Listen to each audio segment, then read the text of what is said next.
నమస్కారం public vision వార్తలకు స్వాగతం. నా పేరు కృష్ణకుమార్. వార్తల్లో ముందుగా హెడ్లైన్స్.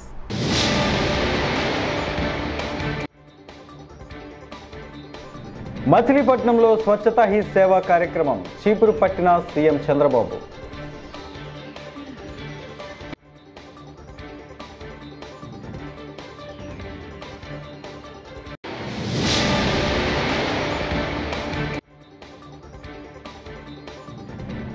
ప్రాయశ్చిత్త దీక్ష విరమించిన డిప్యూటీ సీఎం పవన్ కళ్యాణ్.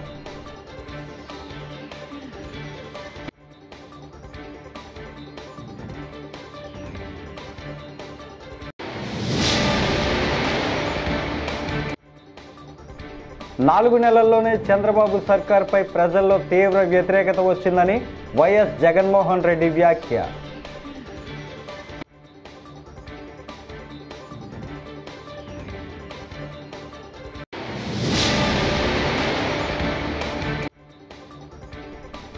సమంత నాగ చైతన్య విడిపోవటానికి కేటీఆర్ కారణం, హీరోయిన్ల జీవితాలతో ఆడుకుంటున్నాడంటూ కొండా సురేఖ.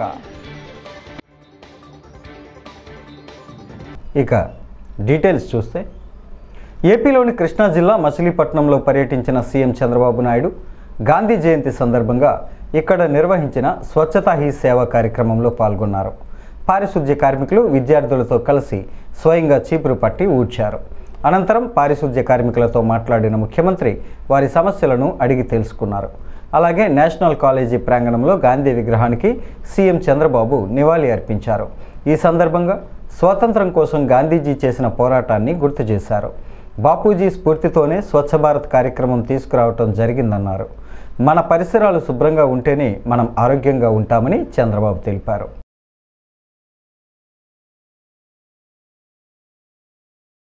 ఇప్పుడే నేను మచిలీపట్నం పోర్టుకి వెళ్ళి వచ్చాను. పోర్టు చూశాను. సర్ప్రైజ్ ఇన్స్పెక్షన్కి వచ్చాను.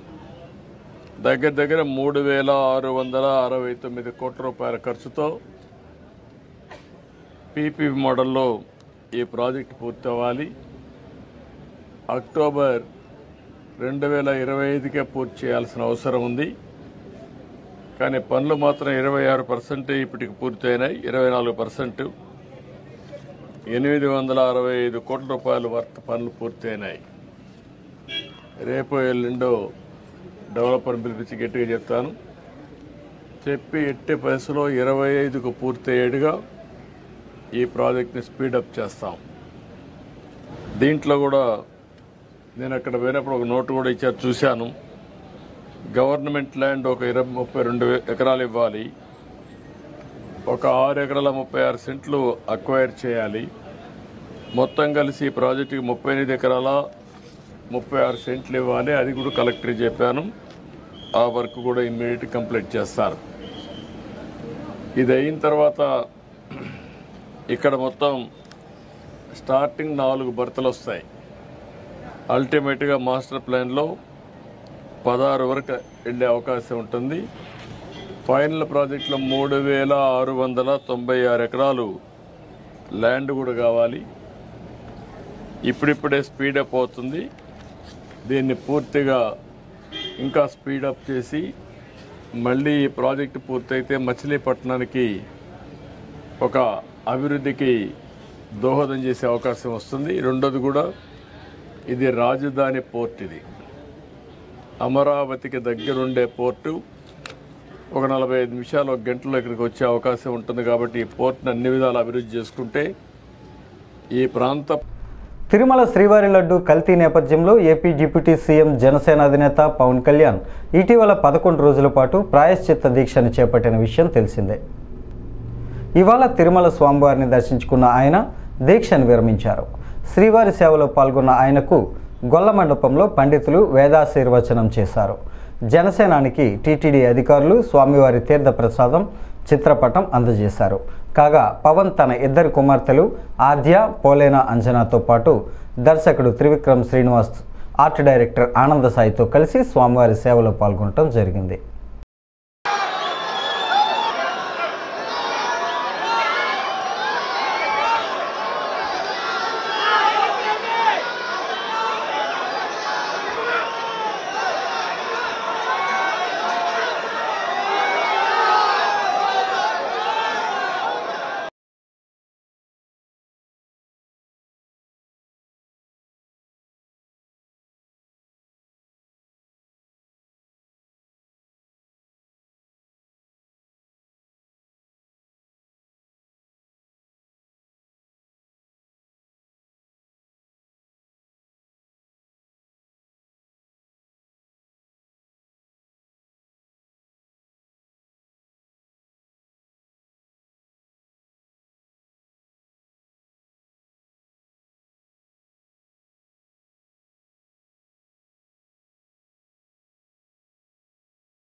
4 నెలల్లోనే చంద్రబాబు సర్కార్పై ప్రజల్లో తీవ్ర వ్యతిరేకత వచ్చిందని, బాబు మోసాలపై ప్రజలు ఆగ్రహంతో కూడా ఉన్నారని వైఎస్ఆర్సీపీ అధ్యక్షుడు మాజీ సీఎం వైఎస్ జగన్మోహన్ రెడ్డి అన్నారు.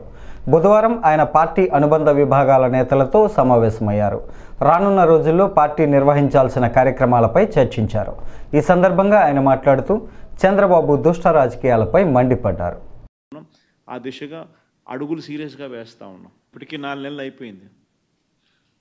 ఇప్పటికే ప్రభుత్వం మీద వ్యతిరేకత గమనిస్తూనే ఉన్నాం. ఒక పక్క సూపర్ 6లు లేవు, ఒక పక్క సూపర్ 7లు లేవు, ఒక పక్క అబద్ధాలు అన్నది మోసం కింద కన్వర్ట్ అయిపోయింది, మోసం కింద కన్వర్ట్ అయింది, కోపం కింద కన్వర్ట్ అవుతుంది ప్రజల్లో. అన్ని విషయాలలోనూ ఈ ప్రభుత్వం పూర్తిగా అన్ని రకాలుగాను ఇదే రకమైన కొలాప్స్ అయ్యే పరిస్థితులకే పాలన ఉంది. స్కూళ్ళు పోయినాయి, ఫీజు రీయింబర్స్మెంట్లు పోయినాయి, హాస్పిటళ్ళు పోయినాయి, ఆరోగ్యశ్రీలు పోయినాయి, ఆరోగ్య ఆశ్రయాలు పోయినాయి, డోర్ డెలివరీ పోయింది, జన్మభూమి కమిటీలు వచ్చినాయి. సో ఎన్ని కనిపిస్తూ ఉన్నాయండి. చదువులు లేవు, చదువులు పోయినాయి, వ్యవసాయం పోయింది, పెట్టుబడి సాయం పోయింది, ఫ్రీ ఇన్సూరెన్స్ పోయింది, ఆర్బీకేలు పోయినాయి, అన్నీ పోయినాయి. పూర్తిగా గవర్నెన్స్ అంటే ఏదైతే మార్గదర్శకంగా రోల్ మోడల్గా నిలబడాల్సిన రంగాలు వ్యవసాయము, చదువులు, వైద్యము, 3 రంగాలు తిరోగమనమే. గవర్నెన్స్ అనేది లేదు. ఇష్టం వచ్చినట్టుగా దొంగ కేసులు పెట్టి రెడ్ బుక్ పరిపాలనతో దొంగ కేసులను ప్రోత్సహిస్తూ ఉన్నారు. గవర్నెన్స్ అనేది పూర్తిగా పోయింది. లా అండ్ ఆర్డర్ ఎక్కడా లేదు. డోర్ డెలివరీ అనేది గాలికి ఎగిరిపోయింది. ఇంతకుముందు పారదర్శకతంగా ఇచ్చే పరిస్థితి ఈరోజు పారదర్శకత అనే పదం లేక ఈరోజు విజయవాడలో కనీసం ఫ్లడ్ ఎన్యూమరేషన్ చేయలేని పరిస్థితి. ఇన్ని ఇళ్ళు మునిగినాయి, ఈ మునిగిపోయిన ప్రతి ఇంటికి సహాయం చేయాలనుకుంటే కనీసం ఆ ఇళ్ళకు కూడా. బీఆర్ఎస్ వర్కింగ్ ప్రెసిడెంట్ కేటీఆర్ను ఉద్దేశించి తెలంగాణ మంత్రి కొండా సురేఖ సంచలన ఆరోపణలు చేశారు. హీరోయిన్ల జీవితాలతో ఆడుకోవటం కేటీఆర్కు అలవాటేనని ఆమె అన్నారు. కేటీఆర్ డ్రగ్స్కు అలవాటు పడ్డారని, హీరోయిన్లకు డ్రగ్స్ అలవాటు చేసింది కూడా ఆయనే అని మండిపడ్డారు. వారికి డ్రగ్స్ అలవాటు చేశాక వారి ఫోన్లను ట్యాప్ చేశారని అన్నారు. సమంత, నాగచైతన్య విడిపోవటానికి కూడా కేటీఆరే కారణమని తీవ్ర వ్యాఖ్యలు చేశారు. ఈరోజు నిర్వహించిన గాంధీ జయంతి కార్యక్రమంలో కొండా సురేఖ పాల్గొన్నారు.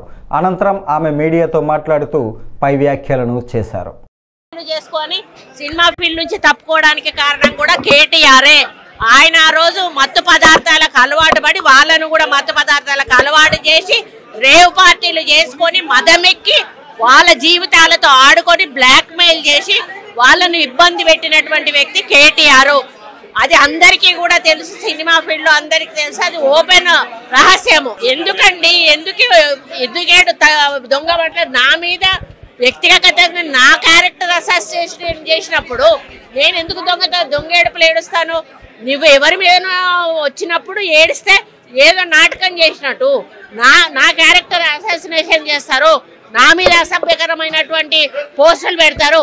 సిగ్గు లేకుండా మీ భారతీయ రాష్ట్ర సమితి పైన పేరుంటది, అకౌంట్ పేరు, కింద మీ ఫోటోలతోటి కామెంట్లు ఉంటాయి. ఇవన్నీ ఉంటే అట్లీస్ట్ కొంచెమన్నా మనసున్న మనిషిగా హరీష్ రావు గారు ఒక ట్వీట్ చేశాడు, నువ్వు మనిషివేనా? అసలు ఒక భార్యను చేసుకోలేదా? ఒక బిడ్డను కనలేదా? నువ్వు మనిషివి కాదా? నువ్వెందుకు రియాక్ట్ అవుతలేవు? మీ భారతీయ ఒక వర్కింగ్ కమిటీ ప్రెసిడెంట్ గా నువ్వు రియాక్ట్ కావాల్సిన అవసరం ఉంది. అకౌంట్ మాది కాదని చెప్పాల్సిన అవసరం ఉంది. వాళ్ళ మీద చర్యలు తీసుకోమని చెప్పాల్సిన అవసరం ఉంది. వాళ్ళను పార్టీల నుంచి బహిష్కరించాల్సిన అవసరం ఉంది. మూడు అకౌంట్లు దుబాయ్ నుంచి జరుగుతున్నాయండి. 3 అకౌంట్ ఇక్కడి నుంచి జరుగుతూ ఉన్నాయి. ఇది కొత్త కాదు. ఆ రోజు నుంచి విజయలక్ష్మిని చేశారు, సీతక్కని చేశారు, ఈ రోజు నన్ను చేశారు. అసలు దానికి పద్ధతి పాడు ఉందా అని అడుగుతా ఉన్నాను. మీకు మనుషులకున్న అనుబంధాల గురించి, సంబంధాల గురించి ఏమైనా అవగాహన ఉందా అని చెప్పి అడుగుతా ఉన్నాను. సైబర్ క్రైమ్ లో పెట్టామండి, పోలీస్ స్టేషన్లలో కూడా పెడతాము, పిసిసి ప్రెసిడెంట్ గారిని కూడా పెట్టమని కోరాను. అదే విధంగా మరి వాళ్ళ మీద చర్యలు కూడా తీసుకోమని చెప్పడం జరుగుతూ ఉంది. కాకపోతే ఇది మాకు వచ్చేసి నాన్ అవైలబుల్ కేసు, దానివల్ల వాళ్ళు ఇంకా రెచ్చిపోయే అవకాశం ఉంటుంది. కాబట్టి ఇక ముందు జరిగితే మాత్రం దీన్ని సీరియస్గా తీసుకుంటామని హెచ్చరిస్తాము. రైతులకు రుణమాఫీ ఆలస్యం కావడంపై కాంగ్రెస్ పార్టీ సీనియర్ నేత జగ్గారెడ్డి స్పందించారు. తాము అధికారంలోకి వచ్చి 8 నెలల్లోనే రుణమాఫీ చేశామని డేటా సరిగా లేకపోవడంతో మిగిలిన రుణమాఫీ ఆలస్యమవుతోందని అన్నారు. రాహుల్ గాంధీ ఇచ్చిన మాట ప్రకారం రుణమాఫీ చేశామన్నారు. ఆర్థికంగా ప్రభుత్వం ఇబ్బందుల్లో ఉన్నప్పటికీ 18,000 కోట్లు మాఫీ చేశామని అన్నారు.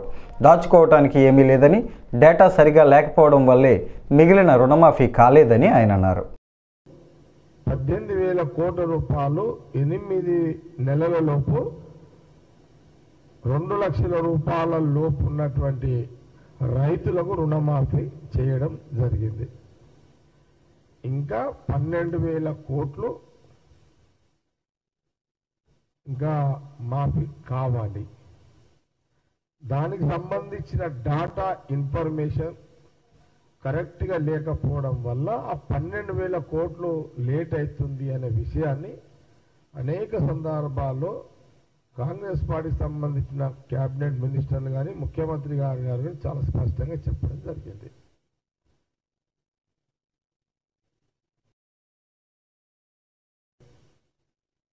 ఇది చాలా ఓపెన్గా కదా, దీనికి తెలంగాణ రైతులు సాక్ష్యం అన్నారు, మీడియా సాక్ష్యం ఉంది, తెలంగాణ ప్రజలు సాక్ష్యం. దీనికి ఇన్ని నిజాల మధ్యలో కాంగ్రెస్ ప్రభుత్వము రేవంత్ రెడ్డి గారు ముఖ్యమంత్రిగా వారి క్యాబినెట్ మినిస్టర్లు పనిచేస్తున్నటువంటి ఈ సందర్భంలో బీజేపీకి సంబంధించిన పార్టీ నాయకులు 3 రోజులు కింద 2 రోజులు వాళ్ళు ఇందిరా పార్క్ దగ్గర రుణమాఫీ చెయ్యలేరు, జరగలేదు అని బీజేపీ పార్టీ దీక్ష చేయడం జరిగింది.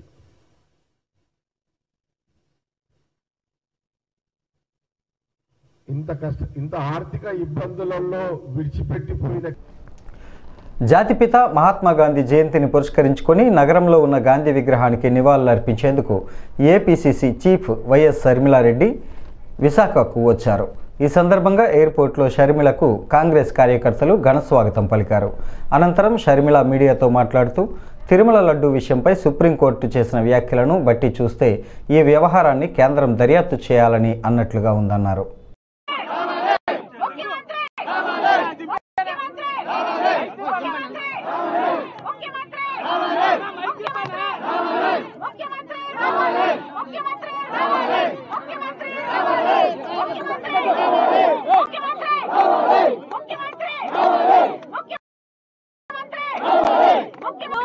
ఒకసారి చెయ్యి తీసేస్తున్నారు.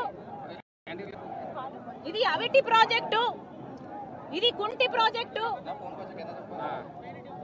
ఇది సొంతంగా సర్వైవ్ కావడం అసాధ్యము అన్న లెవెల్ కు తీసుకొచ్చి దీన్ని ప్రైవేటైజ్ చేసే కుట్ర చేస్తున్నారు పాలకులే. ఏది మాట్లాడినా కేంద్రం చేస్తుంది అంటున్నారే, మరి ముఖ్యమంత్రులుగా ఉన్న వాళ్ళు దీనికి ఎందుకు భరోసా ఇవ్వలేదు? చంద్రబాబు గారైనా, జగన్మోహన్ రెడ్డి గారైనా, ఇప్పుడు మళ్ళీ చంద్రబాబు గారైనా ఎందుకు భరోసా కలిగించలేకపోతున్నారు? భరోసా మీరు కలిగించకపోగా ఇది సెంటిమెంట్ తో కూడిన విషయం అని పెద్ద పెద్ద మాటలు చెప్తున్నారు, కానీ దీన్ని ఆదుకునే ప్రయత్నం అయితే చిత్తశుద్ధితో ఎవరూ చేయటం లేదు. రాజశేఖర రెడ్డి గారు ఉన్నప్పుడు ఇది 7 మిలియన్, ఆయన అధికారంలో ఉన్నప్పుడు ఇది 3 మిలియన్ యూనిట్లు, 3 మిలియన్ టన్లు ప్రొడ్యూస్ చేసే ప్లాంట్ అయితే దాన్ని 7 మిలియన్ టన్స్ కు తీసుకువెళ్లారు. ఆ రోజు రాజశేఖర రెడ్డి గారి బ్లూ ప్రింట్ ప్రకారం ఇది 20 మిలియన్ టన్నుల ప్లాంట్ గా తయారు చేయాలి అన్నది ఆయన కోరిక అయితే ఈ రోజు 7 మిలియన్ టన్స్ కాదు కదా, 1 మిలియన్ టన్నుకు వచ్చింది దీని ప్రొడక్షన్. దీనికి కారణం ఎవరు అని అడుగుతున్నాం, పాలకులు కాదా అని అడుగుతున్నాం. జగన్మోహన్ రెడ్డి గారు అసలు విశాఖ స్టీల్ కష్టాలలో ఉందా అని అడిగారట ఎలక్షన్లు అప్పుడు. ఈ కార్మికులు వెళ్ళి ఎందుకు ఆదుకోలేదు 5 సంవత్సరాలు అని అడుగుతే, ఇక చంద్రబాబు గారు ఇప్పుడు ముఖ్యమంత్రిగా ఉన్నారు, మాటలు చెప్పడం తప్ప ఒక్కటి కూడా ఒక్క రకంగా అయినా వీళ్ళకు భరోసా ఇవ్వకపోగా ఈ రోజు 4,000 మందిని ఉద్యోగాల నుంచి తొలగించారు అంటే మీకు ఎంత చులకన భావం ఉందో, విశాఖ స్టీల్ పట్ల చిన్న చూపు ఉందో వేరే చెప్పనవసరం లేదు. వరద బాధితులకు పరిహారం విషయంలో ప్రభుత్వం వ్యవహరిస్తున్న తీరు దారుణమని సెంట్రల్ నియోజకవర్గ వైఎస్ఆర్సీపీ సమన్వయకర్త మాజీ ఎమ్మెల్యే మల్లాది విష్ణు మండిపడ్డారు. ఈ మేరకు ఆంధ్రప్రభ కాలనీలోని జనహిత సదనంలో ఆయన విలేకరుల సమావేశాన్ని నిర్వహించారు. వరద బాధితులను ఈ ప్రభుత్వం నిండా ముంచిందని, ముఖ్యంగా సర్వే వివరాలు పొంతనలేని విధంగా ఉన్నాయని మండిపడ్డారు. 97% మందికి నగదు బదిలీ చేసినట్లు ప్రభుత్వం చెబుతున్న గ్రౌండ్ రిపోర్ట్ పూర్తి విరుద్ధంగా ఉందని అన్నారు. పోగా క్షేత్రస్థాయిలో ప్రభుత్వం యొక్క వైఫల్యము కొట్టొచ్చినట్టు కనపడతా ఉంది. వరద వచ్చిన దగ్గర నుంచి 10 రోజుల పాటు ఈ రాష్ట్ర ముఖ్యమంత్రి ఉన్నారు, మంత్రులు ఉన్నారు, ఉన్నామని చెప్పుకుంటున్నారు. రకరకాలుగా డివిజన్కి సచివాలయానికి బాధ్యుల్ని పెట్టారు. ఎందుకుని ఎన్యూమరేషన్ చేయటంలో ప్రభుత్వము వైఫల్యం చెందిందో విఫలం చెందిందని చెప్పని ప్రజలకి చెప్పాల్సినటువంటి అవసరం. చాలా గొప్పగా రాష్ట్రంలోనే తొలిసారి ఇంత పెద్ద ఎత్తున నగదు బదిలీ చేస్తున్నాము, ఇంత పెద్ద ఎత్తున పరిహారం అందిస్తున్నాము అని చెప్పానంట. అంటే అంతా మాటల్లోనేనా? చేతల్లో కూడా జరగాల్సినటువంటి అవసరం ఉన్నది కదా. ఎందుకంటున్నామంటే చాలామందికి ఈ నగదు బదిలీ పేరు మీద డబ్బులు వేసాము, 600 కోట్లలో 97% నగదు బదిలీ అయిపోయిందని చెప్తున్నారు. నగదు బదిలీ అవటం కాదు, అవకతవకలు జరిగినాయి. మీ అధికార యంత్రాంగము రుద్రవరం మండలం నరసాపురం గ్రామంలో బుధవారం అటవీ శాఖ అధికారులు వన్యప్రాణుల వారోత్సవాల సందర్భంగా అవగాహన కార్యక్రమాన్ని నిర్వహించారు. Deputy director project tiger Anurag Meena IFS వారి ఆదేశాల మేరకు B Sripathi Naidu forest range officer ప్రజలకు అవగాహన కార్యక్రమాన్ని నిర్వహించారు. వారు మాట్లాడుతూ వన్యప్రాణుల ఆవాసాలను సంరక్షించి జీవ వైవిధ్యాన్ని పరిరక్షించాలన్నారు. కొన్ని సేఫ్టీ ప్రికాషన్స్ తీసుకోవాల్సిన అవసరం ఉంది. అందుకోసం మనము మెయిన్ ఏం చేయాలి, లోపల హార్న్ మార్చడము, ఫాస్ట్గా పోవడము, వెహికల్స్ ఫాస్ట్గా పోవడము. ఫాస్ట్ పోతే మనకు యాక్సిడెంట్ గురవుతాయి. అప్పుడు వన్యప్రాణులు దెబ్బతింటాయి, చనిపోవడం జరుగుతాయి. అట్లాంటి యాక్సిడెంట్ గురి కాకుండా ఉండాలంటే మనం వాహనాన్ని వేగాలని తగ్గించుకోవాలి. అట్లే హార్న్ కొట్టడము ఉండకూడదు. హార్న్ కొడితే వాటి హ్యాబిటాట్ ఉంటుంది, అవి వదిలిపెట్టి బయటికి వస్తాయి, ఊరు బయటికి. అప్పుడు మనకు వాటికి కాన్ఫ్లిక్షన్ వస్తుంది. ఆ కాన్ఫ్లిక్షన్ రాకుండా పంట పొలాల మీద పడకుండా ఉండాలంటే లోపల మనం హార్న్ కొట్టకుండా ఉండాలి. ఇలాంటివి చేయాల్సిన అవసరం ఉంది. పార్టీ కార్యకర్తలందరికీ అండగా ఉంటామని ఎంపీ మిథున్ రెడ్డి భరోసా ఇచ్చారు. ఈ సందర్భంగా పొంగనూరు నియోజకవర్గం సదుం మండల కేంద్రంలోని ఎంపీడీఓ కార్యాలయంలో బుధవారం స్థానిక నాయకులతో సమావేశం నిర్వహించారు. అనంతరం నియోజకవర్గంలోని ప్రజలకు ఉన్నటువంటి సమస్యలపై వారి నుంచి వినతులను స్వీకరించారు. ఈ కార్యక్రమంలో రాష్ట్ర కార్యదర్శి పెద్దిరెడ్డి, పొంగనూరు మున్సిపల్ చైర్మన్ అలీం బాషా, స్థానిక నాయకులు పాల్గొన్నారు. మన వచ్చిన వాళ్ళు అందరూ కూడా నవ్వుతా ఈరోజు కొంచెం అందరు కూడా ధైర్యంగా కనపడతా ఉన్నారు. ఇది ఒక మంచి సూచకమని శుభ సూచకమని చెప్పి కూడా మీకు అందరూ కూడా తెలియజేస్తా ఉన్నాను. ఎక్కడ కూడా ఆధారపడాల్సిన పని లేదు. ఈరోజు మీరు చూస్తూ ఉంటారు ఏమవుతా ఉందో. తొందరలోనే కరెంటు ఛార్జీలు పెరుగుతాయి, పథకాలు రావడం లేదు. ఎక్కడ కూడా జగనన్న పాలన మేలు అని చెప్పే విధంగా ఈరోజు ప్రతి ఒక్క ప్రభుత్వం చేసే ప్రతి ఒక్క పని కూడా ప్రజలు ఈరోజు పోల్చుకునే పరిస్థితి వస్తా ఉంది. ఇప్పటికి 6 నెలలు కూడా కాలేదు. సో మీకు రాబో రోజుల్లో ఇంకా కూడా పబ్లిక్ లో వైఎస్ఆర్ కాంగ్రెస్ పార్టీ అన్నా కానీ మన జగనన్న పైన పూర్తి విశ్వాసం పెరుగుతుందని చెప్పి కూడా మీకు అందరు కూడా తెలియజేస్తున్నాను. ఇవన్నీ కూడా ఉన్న మన ఊర్లో పనులు కానీ ఇప్పుడు పురంధేశ్వరి వ్యాఖ్యలు సిగ్గుచేటని మాజీ మంత్రి రోజా విమర్శించారు. ఈ సందర్భంగా ఆమె బుధవారం మాట్లాడుతూ తిరుమల లడ్డూకు పరీక్షలు చేయలేదని సుప్రీంకోర్టులో కూటమి లాయరే అంగీకరించారని అన్నారు. ఇదేం సినిమా షూటింగ్ కాదని, రోజుకో వేషం పూటకొక మాట మాట్లాడుతూ ప్రజల మనోభావాలను దెబ్బతీసే అధికారం మీకు లేదని డిప్యూటీ సీఎం పవన్పై ఆమె మండిపడ్డారు. భక్తుల కళ్ళల్లో ఆనందం చూడటానికి ప్రయత్నించమని కోరుకుంటున్నాను. ఎందుకంటే ఈరోజు కూటమి ప్రభుత్వానికి చెందిన లాయరు సుప్రీంకోర్టులో కోర్టు అడిగిన ఏ ఒక్క దానికి కూడా సమాధానం చెప్పలేకపోవటం వల్లే సుప్రీంకోర్టు ఇంత సెన్సిటివ్ అయిన విషయాన్ని సీఎం గా ఉండి ఎటువంటి ఆధారాలు లేకుండా ఎలా మాట్లాడతారు అంటే, సీఎం ఏదైనా మాట్లాడొచ్చు, ప్రజల చేత గెలిపించబడిన వాళ్ళు మాట్లాడకూడదని మీరు మాట్లాడటం నిజంగా చాలా సిగ్గుచేటు. ఎందుకంటే ఈరోజు మీరు చంద్రబాబు నాయుడు, లోకేష్, పవన్ కళ్యాణ్ ఎలాగైతే రోడ్ల మీద ప్రెస్ మీట్లు పెట్టి మాట్లాడుతున్నారో అవే మాటలు ఎందుకు మీరు కోర్టులో మాట్లాడలేకపోయారు? సో ఈరోజు ప్రజలు గమనిస్తూ ఉన్నారు.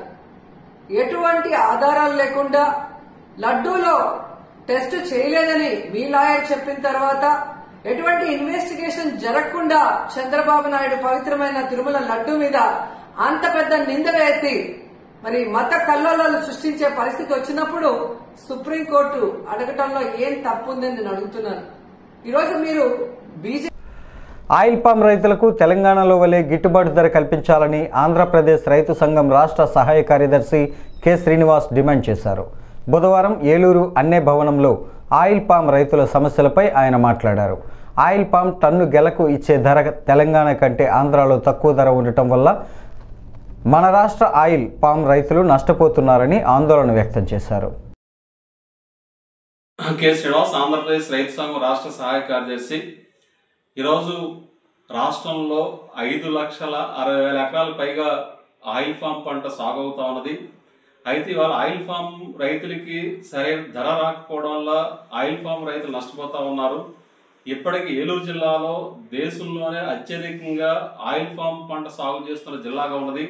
ఇంకా విస్తీర్ణం కూడా పెరుగుతూ ఉన్నది. అయితే గత సంవత్సరాల క్రితం ఆయిల్ ఫామ్ టన్ను గెలలకి 23,000 రూపాయల ధర ఉంటే అట్లాంటి ధర 13,500, 13,000, 14,000 మాత్రమే ధర వస్తున్న పరిస్థితి ఉన్నది. అయితే కేంద్ర ప్రభుత్వం ఏదైతే దిగుమతి ముడి పామాయిల్ దిగుమతి సుంకాన్ని ఏదైతే పెంచిందో దాని ఫలితంగా ధర బాగా పెరుగుతుందని చెప్పేసి ఆశించారు. అయితే తెలంగాణలో అక్టోబర్ నెల సంబంధించిన ధర 17,040 రూపాయలుగా ప్రకటించడం జరిగింది. అంటే 17,040 రూపాయలు తెలంగాణ ధరిస్తా ఉంటే ఆంధ్రాలో ఇంతవరకు ధర ఎంత ఇస్తారనే విషయం మీద ఒక స్పష్టత లేకపోవడం చాలా బాధాకరం అని చెప్పేసి మేము భావిస్తా ఉన్నాం. తెలంగాణకి ఆంధ్రాకి కూడా ధర వ్యత్యాసం కూడా చాలా కనబడతా ఉంది. కూడా అక్టోబర్ నెల కానీ సెప్టెంబర్ నెల కానీ ఇవాళ ఆయిల్ ఫామ్ ధర పరిశీలించినప్పుడు తెలంగాణకి ఆంధ్రాకి వ్యత్యాసం కనబడతా ఉంది. ఇప్పుడు కూడా దాదాపు 500-600 రూపాయల వ్యత్యాసం కనిపిస్తున్న పరిస్థితి ఉన్నది. మరి తెలంగాణలో ఆంధ్ర కంటే ఎక్కువ ధర ఆయిల్ ఫామ్ రైతులకు వస్తా ఉన్నది, మరి ఆంధ్రాలో తక్కువ ధర వస్తా ఉన్నది. మరి ఈరోజు ఈ ధర తక్కువ రావడం వల్ల స్వచ్ఛ శ్రీకాకుళం నిర్మాణం అందరి బాధ్యత కావాలని కేంద్ర పౌర విమానయాన శాఖ మంత్రి కింజరాపు రామ్మోహన్ నాయుడు అన్నారు. బుధవారం గాంధీ జయంతిని పురస్కరించుకొని స్వచ్ఛతా హీ ముగింపు కార్యక్రమంలో భాగంగా నగరంలోని అరసవెల్లి మిల్లు జంక్షన్ నుంచి కలెక్టరేట్ వద్ద ఉన్న డచ్ భవనం వరకు సైకిల్ ర్యాలీని నిర్వహించారు. ఈ సందర్భంగా స్వచ్ఛతా హీ సేవ అవార్డుల ప్రధానోత్సవ కార్యక్రమాన్ని నిర్వహించారు. స్వరాజ్యంతో పాటు స్వరాజ్యం కూడా మనం సాధించుకోవాలి. స్వరాజ్యంతో పాటు స్వచ్ఛ భారతదేశం కూడా మనం సాధించుకోవాలి. ఆ కర్తవ్యం మన అందరి మీద ఉందని కూడా గుర్తు చేస్తున్నాను. దానికోసం గత 10 సంవత్సరాలుగా మన ప్రధానమంత్రి నరేంద్ర మోదీ గారు అనేక కార్యక్రమాలు చేస్తూ వస్తున్నారు. ఒక ప్రధానమంత్రిగా ఉంటూ చీపురు పట్టుకుందని రోడ్డు వచ్చినటువంటి మొట్టమొదటి ప్రధానమంత్రి మన నరేంద్ర మోదీ గారు ప్రతి ఒక్కరికి కూడా గుర్తు చేస్తున్నాను. ఎందుకు చేశారంటే ప్రధానమంత్రి సైతం బాధ్యత ఉంది. భారతదేశం తాలూకా రూపురేఖలు మార్చాలంటే అది శానిటేషన్ తో స్వచ్ఛతతోనే మొదలుపెట్టాలని ఆ రోజు ఆ కార్యక్రమాన్ని మొదలుపెడుతూ ముందుకు నడిపించు ఎన్నో విజయాలు గత 10 సంవత్సరాలుగా మనం సాధించుకున్నాం. మరి ముఖ్యంగా ఓపెన్ డెఫికేషన్ ఫ్రీగా మన అన్ని గ్రామాల్లో కూడా టాయిలెట్స్ కూడా నిర్మించుకునే ఒక కార్యక్రమం మనం చేశాం. అలాగే చెట్లు నాటే ప్రోగ్రామ్ చేస్తున్నాం. ఎక్కడికక్కడ సఫాయి కార్యక్రమాలు మనం చేస్తున్నాం. ఈ రోజు ఈ 2 వారాల్లో భాగంగా కూడా చూసుకుంటే మనకి రాగావళి నది కానీ, మనకుండే బీచెస్ కానీ, మనకి ఎక్కడెక్కడైతే డార్క్ స్పాట్స్ ఉన్నాయో అవన్నీ కూడా వెతికి పార్కులు క్లీనింగ్ ఇలాంటి ఎన్నో ప్రోగ్రామ్స్ మనం విజయవంతంగా చేస్తున్నాం. మీ అందరికీ నేను చేసేటటువంటి రిక్వెస్ట్, ఈ 2 వారాలు గాంధీజీ గారి జయంతి వచ్చింది కాబట్టి ఏదో 2 వారాలు చేసే కార్యక్రమం కాకుండా ప్రతి రోజు కూడా మన స్వభావంలో స్వచ్ఛతని మనం అలవాటు. ఈ వార్తలు ఇంతటితో సమాప్తం. నమస్కారం.